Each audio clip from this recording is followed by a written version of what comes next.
what's up, you guys? Hope you are doing well. This is more of a personal story that I thought I would share. It's been on my mind, and maybe someone, needs to hear it because they're going through something. Who knows? But when I was younger, I was very, very close to my grandparents, Nan and Pop. And, I'd go over during the summertime and spend summers with them, and it was great. In the early 80s, they both passed away almost consecutive years, both from cancer. And it was a rough time. It really, really was. We were traveling back and forth from the Bay Area to the Central Valley, so I'd missed chunks of school, and just trying to process everything that was going on was difficult. And it was for a lot of years. It took me a long time to kind of get over that hill of grief. But during that time I was a quiet kid, and I really gravitated towards music and TV and movies. That's where I would kind of lose myself. And it wasn't until we went to the movie. We had gone to the movies after they had passed, and it was fine. We saw a lot of good movies, but it wasn't until the summer of 1984, and we went to go see Ghostbusters. I truly can't tell you what it is about that movie, or what it was about the movie that struck me so hard. It's just kind of this magical blend of, people have said the Ghostbusters, and there's some things where it is lightning in a bottle, and I think Ghostbusters was one of those films.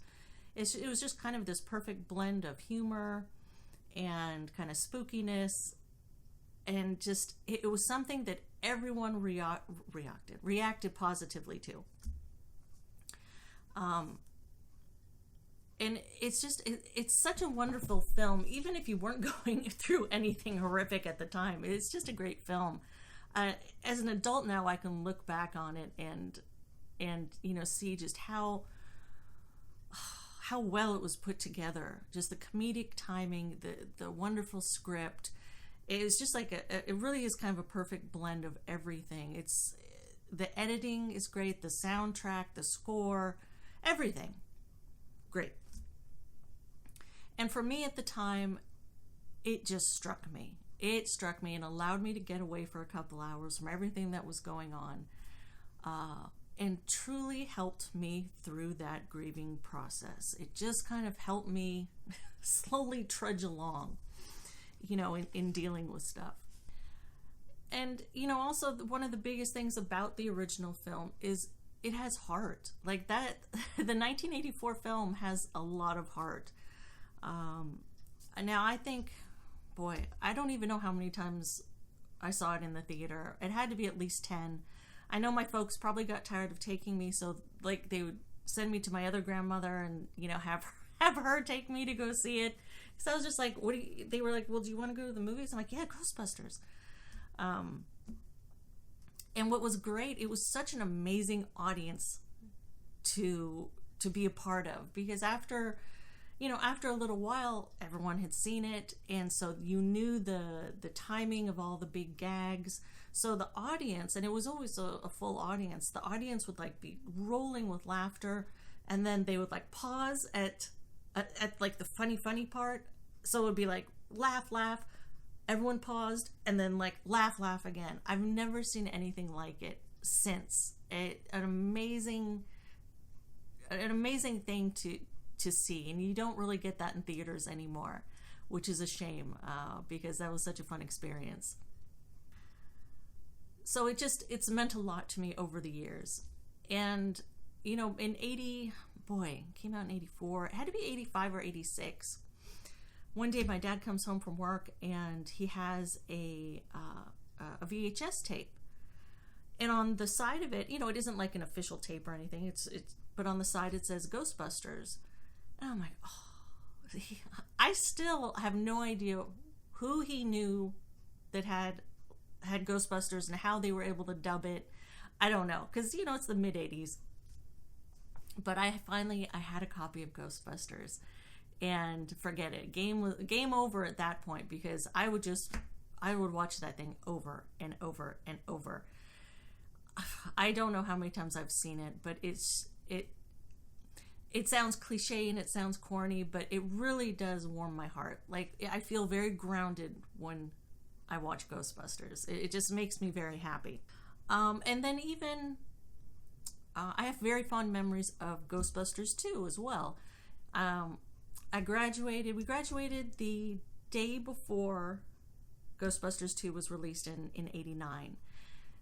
Grad night, when we didn't get back till early in the morning, and then like a big group of us was like, okay, well listen, the first showing of Ghostbusters 2 I think it was like at 11 a.m. over at the Hillsdale Theater. For anyone from the peninsula back in the Bay Area, we saw it at the Hillsdale. And so yeah, a group of us met up for that first showing, and really back then you had a couple trailers maybe, and maybe there was like a magazine article about the film, so I didn't know too much about what was going to be going on in the film. But we all went, and I was so excited, so happy to see all these characters back, that I love so much, that helped me so much, through a difficult time. And I don't remember, but I'm sure I sat there with just like a goofy grin on my face. Ghostbusters 2 is a fine sequel. It would be almost impossible to get back on that level of the 84 film, because it was something very special. But I think it's a good companion to the first film. I just watched it again the other night, and a lot of the scenes I think are still very funny. But yeah, so I have fond memories of the second film as well. So that, in 1984 I was 13. So, I saw the original when I was 13. In 89, I was 18. And then we come to the 2016 film, 45 years old. So Ghostbusters has been with all of us, but for me, my almost my whole life. And let's put aside all of the hoopla that went on before the 2016 film came out. I really wanted to go into it with an open mind because of what the series is meant to me, or what the franchise is meant to me. So I'm like, I'm gonna go in open mind and just kind of see what the movie's about. And listen, God bless everyone who enjoyed the 2016 film. I think it's great if you enjoyed it. That's cool. This film is like the anti-1984 film. It has no heart. It wasn't funny. All this, I think all they had to do was make it even like halfway funny. And a lot of the critics and maybe a lot of the hoopla that went on would have probably died away a little bit. But this film, this 2016 film was not good. It was, the dialogue just kind of went on, and it was just like talking and people and bright colors for 2 hours. Oh, very disappointed in the 2016 film. And what's crazy is you take all of the actresses in the film, individually they're all very funny. They're all wonderful comedians. Paul Feig, I've enjoyed a lot of his stuff. I know he was involved with Freaks and Geeks, which I love. He did a movie called The Heat with Sandra Bullock and Melissa McCarthy. And I watch that one probably a couple times a year. I like that one quite a bit. But for some reason, you put all of those elements together for Ghostbusters 2016, and it did not work at all. It just didn't. And then I know that the new film, the film coming out in 2020, which is supposed to continue on the story from part 2 from 89. That comes out next year, and I saw that Paul Rudd's going to be a part of it. He just put up a little video yesterday, so that's very exciting. It'll be so fun to see the original characters back together. I know through the years, I think there were rumors that they were going to get back together and make another film, and it just never happened. Which, yeah, it's sad. And, Harold Ramis passed away.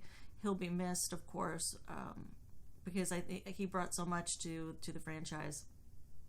But we'll see. I'm excited. I will be there day one for the film in 2020. But I mean, really, the whole main part of this is how really anything, but a film or a TV show or maybe even some music can help you through a difficult time where you're just having so much trouble processing your grief or kind of the pain that's going on in your life. And for me, it was Ghostbusters. So I'll always have a soft spot in my heart for that franchise. And it's funny because my boys, especially my younger one, he saw it a couple years ago, but he watched it again with me the other night, and he goes, "Mom, I don't get it. Like, why do you like this movie so much?" I'm like, "You don't like it?" He goes, "Well, it's all right." He doesn't, I don't know, maybe he won't fully, like, totally love it, but he just doesn't get why I like it so much, and that's okay. But there was a time when, like, he'd be in the den watching the movie and I'm here in my office and I'll just start spouting out the lines. And he's like, "Do you seriously know all the words to this movie?" I'm like, "No, not all of them, but I know quite a bit of it." So he just thinks I'm a big dork, but that's okay. It is what it is. But if anyone out there is going through something difficult or did in the past, let me know what your story is. What kind of helped you along? Was it a book? Was it an album? Was it a movie? Was it a TV show where you were like, "Oh, I need something just to help me with what's going on in my life"? Because I like stories like that. I think because obviously I just told you I can relate to them. And just to clarify, by no means is this an oh boo-hoo video. It's because everyone goes through shit in life. That's just the way life is. But sometimes it's the little things that help you get through it the most. So that's kind of, I'd like to hear your story. Either make a video or just leave a comment below, and I'd like to hear it. I'd like to hear whatever helped you get through it. So that's it for today, you guys. Thank you for joining me on this ramble, my Ghostbusters ramble. And if you haven't, let's see, where is it? Right there.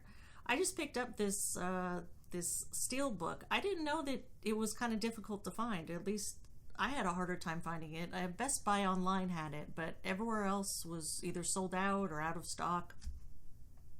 So if you're thinking about picking it up, do it sooner rather than later. It's the 4K and then the Blu-rays in there, and then it's a cool special features disc, and it has a lot of new features on there, which is pretty neat.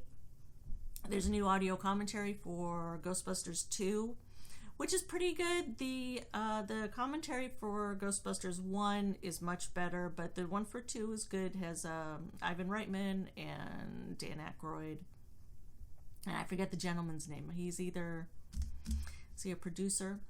Anyway, it's pretty good, but yeah, pick that up if you guys haven't done it already. So that's it. I will catch you guys next time, and take care.